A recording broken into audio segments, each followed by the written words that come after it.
कार्तिक महात्म्य। इसके अंदर आज सुनेंगे आप जय विजय का चरित्र। धर्मदत्त ने पूछा, मैंने सुना है कि जय और विजय भी भगवान विष्णु के द्वारपाल हैं। उन्होंने पूर्व जन्म में कौन सा पुण्य किया था जिससे वे भगवान विष्णु के समान रूप धारण करके बैकुंठ धाम के द्वारपाल हुए? दोनों पार्षदों ने कहा, हे ब्राह्मण, पूर्व काल में तृणबिंदु की कन्या देवहूति के गर्भ से महर्षि कर्दम की दृष्टि मात्र से 2 पुत्र उत्पन्न हुए। उनमें से बड़े का नाम जय था और छोटे का नाम विजय। पीछे उसी देवहूति के गर्भ से योग धर्म के जानने वाले भगवान कपिल उत्पन्न हुए।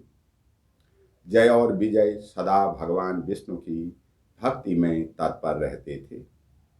वे नित्य अष्टाक्षर ओम नमो नारायणाय, यह अष्टाक्षर है, ओम नमो नारायणाय मंत्र का जप और वैष्णव व्रतों का पालन करते थे। एक समय राजा मरुत ने उन दोनों को अपने यज्ञ में बुलाया। वहां जय ब्रह्मा बनाए गए और विजय आचार्य। उन्होंने यज्ञ की संपूर्ण विधि पूर्ण की। यज्ञांत में अवभृत स्नान के पश्चात राजा मरुत ने उन दोनों को बहुत धन दिया। धन देकर दोनों भाई अपने आश्रम पर गए। वहां उस धन का विभाग करते समय दोनों में परस्पर लाग डांट पैदा हो गई। ब्राह्मणों को देखता और जय ने कहा, इस धन को बराबर बराबर बांट दिया जाए। विजय का कहना था, नहीं, जिसको जो मिला है वह उसी के पास रहे। तब जय ने क्रोध में आकर लोभी विजय को शाप दिया, तुम ग्रहण करके देते नहीं हो, इसलिए ग्राह हो जाओ। जय के इस शाप को सुनकर विजय ने भी शाप दिया, तुमने मद से भ्रांत होकर शाप दिया है, इसलिए मातंग हाथी की योनि को जाओ। तत्पश्चात उन्होंने भगवान से शाप निवृत्ति के लिए प्रार्थना की। श्री भगवान ने कहा, तुम मेरे भक्त हो, तुम्हारा वचन कभी असत्य नहीं होगा। तुम दोनों अपने ही दिए हुए इन शापों को भोगकर फिर मेरे धाम को प्राप्त होगे। ऐसा कहकर भगवान विष्णु अंतर्ध्यान हो गए। तदंतर वे दोनों गंडकी नदी के तट पर ग्राह और गज हो गए। उस योनि में भी उन्हें पूर्व जन्म का स्मरण बना हुआ रहा और वे विष्णु के व्रत में तत्पर रहे। किसी समय वह गजराज कार्तिक मास में स्नान के लिए गंडकी नदी में गया। उस समय ग्राह ने साप के हेतु को स्मरण करते हुए उस गज को पकड़ लिया।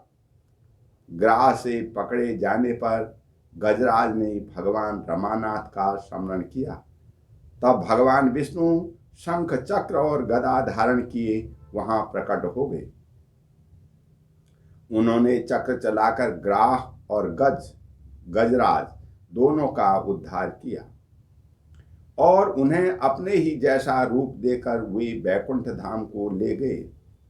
तब से वह स्थान हरि क्षेत्र के नाम से प्रसिद्ध है। वे ही दोनों विश्वविख्यात जय और विजय हैं जो भगवान विष्णु के द्वारपाल हुए हैं।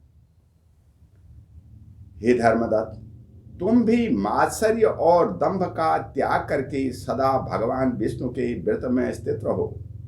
समदर्शी बनो। कार्तिक, माघ, बैसाख के महीनों में सदैव प्रातः काल स्नान करो। एकादशी व्रत के पालन में स्थिर रहो, तुलसी के बगीचे की रक्षा करते रहो। ऐसा करने से तुम भी शरीर का अंत होने पर भगवान विष्णु के परम पद को प्राप्त होगे। भगवान विष्णु को संतुष्ट करने वाले तुम्हारे इस व्रत से बढ़कर न यज्ञ है, न दान है और न तीर्थ ही है। हे विप्रवर, तुम धन्य हो जिसके व्रत के आधे भाग का फल पाकर यह स्त्री हमारे द्वारा बैकुंठ धाम में ले जाई जा रही है। नारद जी कहते हैं, हे राजन, धर्मदत्त को इस प्रकार उपदेश करके वे दोनों विमानचारी पार्षद उस कलहा के साथ बैकुंठ धाम को चले गए। धर्मदत्त जीवन भर भगवान के व्रत में स्थिर रहे और देहावसान के बाद उन्होंने अपनी दोनों स्त्रियों के साथ बैकुंठ धाम प्राप्त कर लिया। इस प्राचीन इतिहास को जो सुनता और सुनाता है वह जगत गुरु भगवान की कृपा से उनका सानिध्य प्राप्त करने वाली उत्तम गति पाता है। ओम शांति शांति शांति। ओम तत्सत।